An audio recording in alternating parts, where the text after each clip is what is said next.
The opinions expressed by Keith Elliott and his guest do not necessarily reflect the official policy, position, or opinions of RE/MAX, RE/MAX Olympic Realty, the National Association of Realtors, Virginia Association of Realtors, or the Greater Piedmont Area Association of Realtors. The opinions shared on this show are not intended to be a forecast of real estate market patterns, future events, or a guarantee of future results, and may be subject to change based on other conditions and economic factors.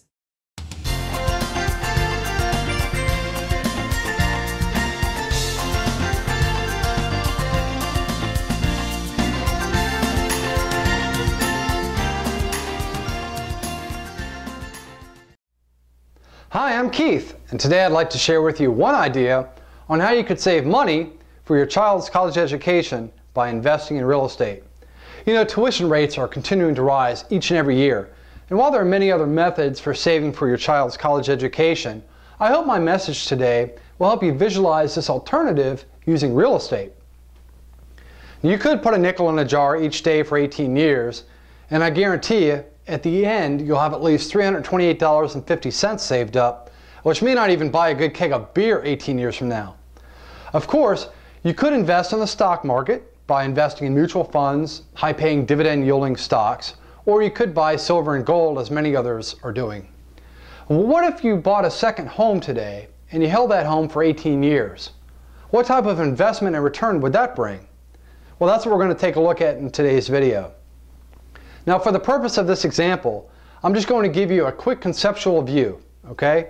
I'm not going to be going into the specific details that concern income earned on a rental property, any repairs or maintenance costs, vacancy rates, property taxes paid, homeowners insurance, tax deductions for interest paid, or depreciation. We're going to keep this example simple. You buy a home today at $200,000 with 20% down. And you finance this home at 4.5% at a fixed term of 15 years. At the end of the term, assuming you don't make any additional payments or refinance, you'll have paid a total of $247,858 for this home. That's 15 years at 4.5%. That equals a monthly payment of $1,377. Now let's take a look at this slide. I've broken it all out for you.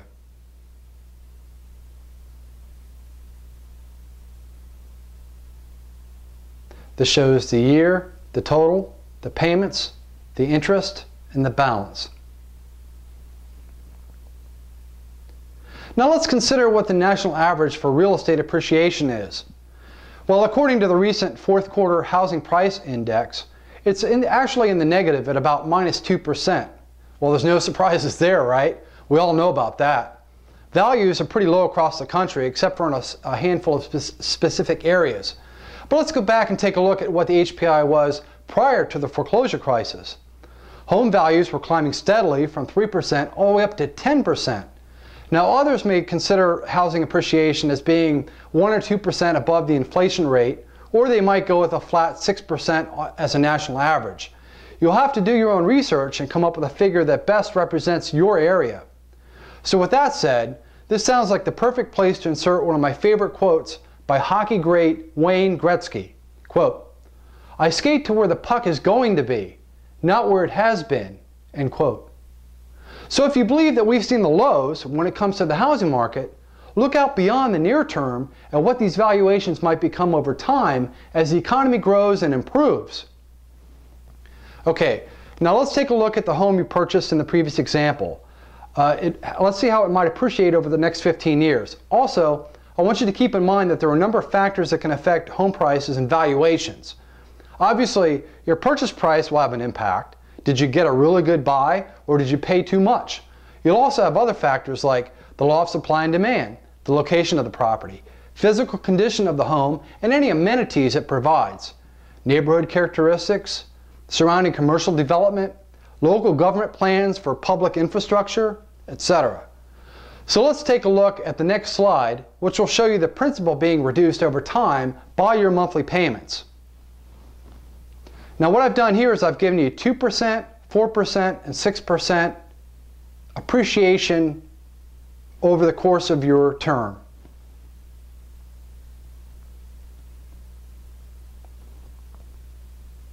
Now the reason why I put this idea out there is that you could conceivably borrow against the equity in your home and pay for their classes when you need to using a home equity line of credit.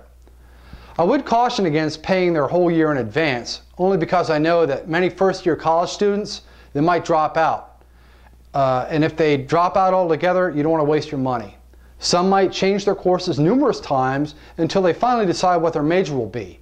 But the good news is, by the time they're in their 5th year, they should have a very clear idea of what their major is going to be.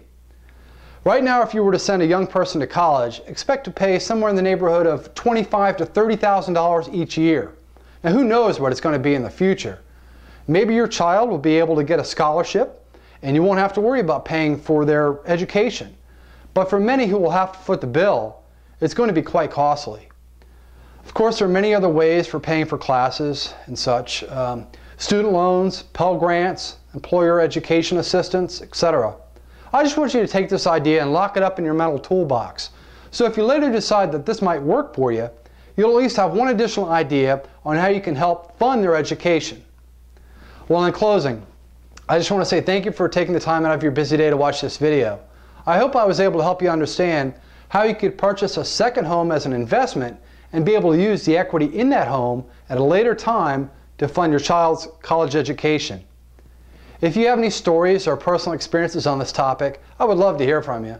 Feel free to send me a personal message or leave a comment down below. Thanks for watching and have a great day.